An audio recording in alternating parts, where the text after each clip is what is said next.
Good evening. Hello.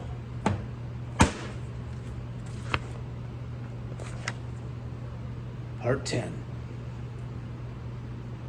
Paloma.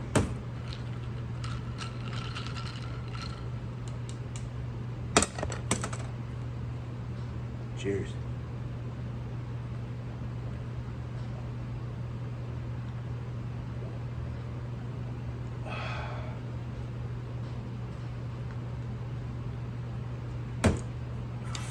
First drink of the evening. Cheers as well. Beer. A little bubble water with lime. Where we left off.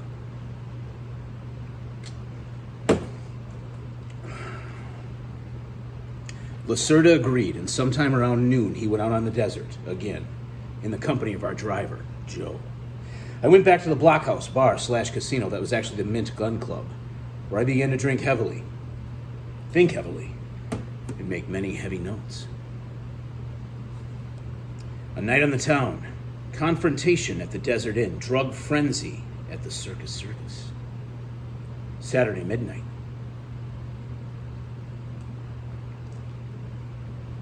Memories of this night are extremely hazy. All I have, for guide pegs, is a pocket full of Keno cards and cocktail napkins, all covered with scribbled notes. Here's one. Get the Ford man to Mando Bronco for race observation purposes. Photos? Lacerda. Call. Why not a helicopter? Get on the phone. Lean on the fuckers. Heavy yelling. Another sign says, Sex on Paradise Boulevard. Stopless and topless.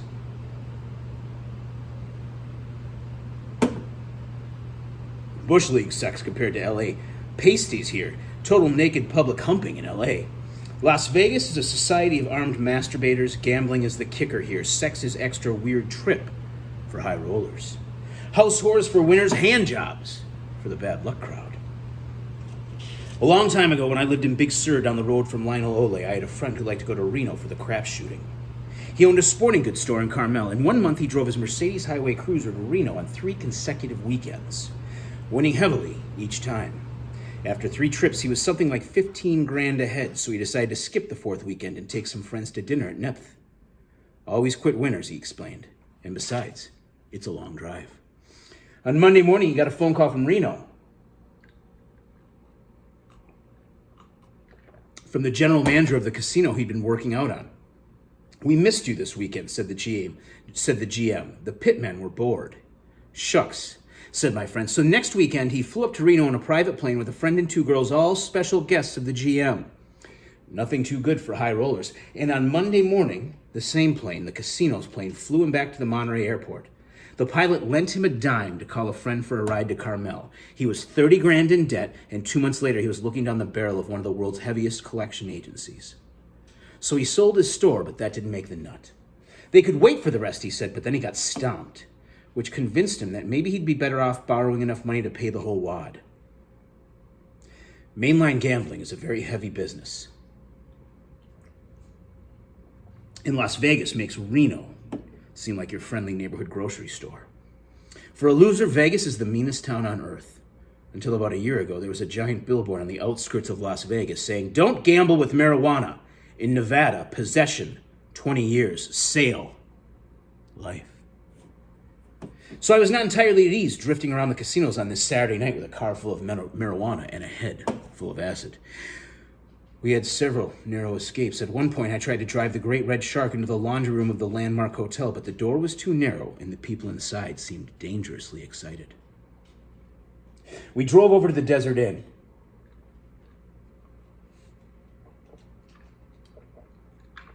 To catch the Debbie Reynolds Harry James show. I don't know about you, I told my attorney, but in my line of business, it's important to be hep. Mine too, he said, but as your attorney, I advise you to drive over to the Tropicana and pick up Guy Lombardo. He's in the Blue Room with his Royal Canadians. Why? I asked. Why what? Why should I pay out my hard-earned dollars to watch a fucking corpse? Look, he said, why are we out here? To entertain ourselves or to do the job? The job, of course, I replied. We were driving around in circles, weaving through the parking lot of a place I thought was the Dunes, but turned out to be the Thunderbird. Or maybe it was the Hacienda. My attorney was scanning the Vegas Visitor, looking for hints of action. How about Nickel Nick's Slot Arcade, he said. Hot slots, that sounds heavy. 29-cent hot dogs. Suddenly people were screaming at us. We were in trouble. Two thugs wearing red gold military overcoats were looming over the hood. What the hell are you doing? One screamed. You can't park here. Why not? I said. It seemed like a reasonable place to park. Plenty of space. I'd been looking for a parking spot for what seemed like a very long time. Too long. I was about ready to abandon the car and call a taxi, but then, yes, we found this. Space. Which turned out to be the sidewalk in front of the main entrance to the Desert Inn. I had run over so many curbs by this time I hadn't noticed this last one. But now we found ourselves in a position that was hard to explain.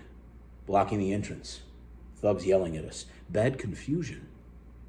My attorney was out of the car in a flash, waving a $5 bill. We want this car parked. I'm an old friend of Debbie's. I used to romp with her. For a moment, I thought he had blown it. Then one of the doormen reached out for the bill, saying, Okay, I'll take care of it, sir, and tore off a parking stub. Holy shit, I said as we hurried through the lobby. They almost had us there. That was quick thinking. What do you expect, he said. I'm your attorney, and you owe me $5. I want it now. I shrugged, gave him a bill. This garish, deep Orlawn carpeted lobby of the Desert Inn seemed an inappropriate place to be haggling about nickel-dime bribes for the parking lot attendant. This was Bob Hope's turf. Frank Sinatra's, Spiro Agnew's.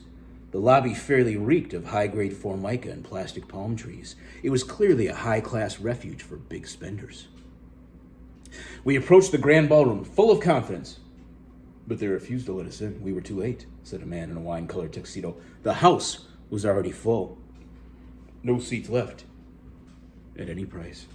Fuck seats, said my attorney. We're old friends of Debbie's. We drove all the way from L.A. for this show, and we're goddamn well going in. The tux man began jabbering about fire regulations, but my attorney refused to listen. Finally, after a lot of bad noise, he let us in for nothing, provided we would stand quietly in the back and not smoke. We promised, but the moment we got inside, we lost control. The tension had been too great. Debbie Reynolds was yucking across the stage in a silver afro wig to the tune of Sgt. Pepper from the Golden Trumpet of Harry James.